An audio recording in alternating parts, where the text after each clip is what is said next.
Во вестите на М-нет телевизија ќе гледате. 74 годишниот штипјанец Денис Асанов обвинет за убиството на 79 годишната Борјанка Николова денес на второто рочиште. Повторно не призна вина. Овој пат сведочи и инспектори од секторот за внатрешни работи Штип кои работеле на истрагата, како и близок роднина на убиената.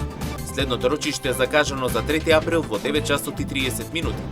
Година затвор денеска доби пак 21 годишниот кој си ја претепа својата бремена партнерка во Свети Николе. Откриена спомен бистата на Иле Гоцески, шоферот на брзата помош во Кочани, кој кобната ноќ на 16 март цело ноќ возеше повредени од пожарот во дискотеката Пулс до Скопје. Бистата е поставена пред Кочанската општа болница.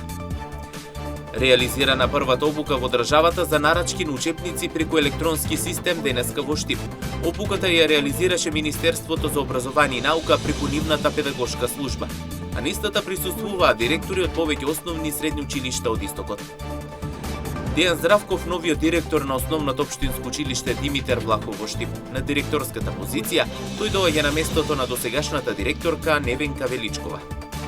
Со вестите почнуваме веднаш по рекламите. Останете со нас.